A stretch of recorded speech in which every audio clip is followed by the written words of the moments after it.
Welcome to another story, Tale Tellers. This freaky story is all about knowing the company you keep, and I'm sure there's a moral in here somewhere. Before we sink our teeth into this story, don't forget, please leave me a comment, give me a big old like. It's input like this that shapes this channel. And as I mentioned before, I may narrate this, but it's tale tellers like you that listen and keep it here. Now, turn the lights off, the sound up, and prepare for something different. The title of today's story is Don't Let Strangers Into Parties by Walnutwhale. This happened to me a couple of years ago now.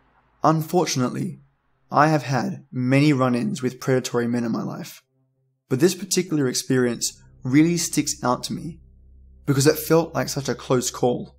I was at my good friend's house with my now ex-boyfriend. We were drinking and smoking the devil's lettuce, watching a movie with a few mutuals, and as these things I sometimes want to do, a few other friends showed up, and it went from Mad Max movie marathons to a lurk in the kitchen and tell weird stories gathering, which was totally fine by all of us. There were a couple of people I didn't recognize, but I trusted my friend whose home it was to be discerning. About this time, exhaustion and too much of everything began to hit me. So my friend took me upstairs to her bedroom and tucked me into her bed so I could get some rest. I immediately fell asleep, and was sleeping quite soundly until something made me jerk awake suddenly. A stranger was standing over me with a finger to his lips. He pulled the comforter off of me, and my skirt was in his hand. He had been pulling it over my hips.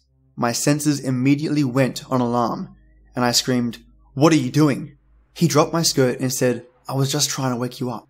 I sat up and was trying to get away from him and yelled, "Where's Brad?" My ex.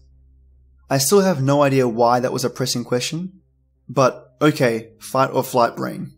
When the stranger said, "He sent me to come get you," it finally snapped in my sleep-addled brain that this was all wrong. I shoved past him and ran downstairs screaming. Immediately, my boyfriend and his friend and everyone else at the party were surrounding me and asking me what was wrong. I hastily and shakily explained, and they ushered me into the living room while the boys went to take care of the stranger. Apparently, he had locked himself in the bathroom, and it took them an hour to get him out.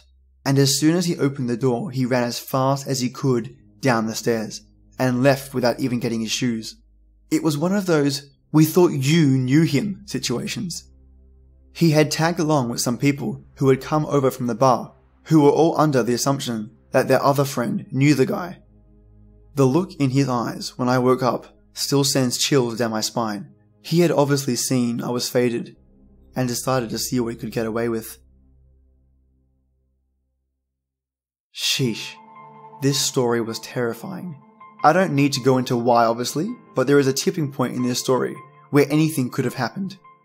Walnutwhale was extremely lucky for nothing to happen to her, thanks to her friends, and just waking up in time. That creeper was just as lucky though, to get away with all his limbs intact. I think that guy would have given the Flash a run for his money at that point. This is one cautionary tale if I've ever heard one. And I want to thank you, Walnutwhale, for this story. Before I close this story off, please, if you get a chance, leave a comment for me, tell me what you think. Your input is valuable to me. And if you enjoyed this story, let me know, give me a like. And tale tellers, as always, till next time.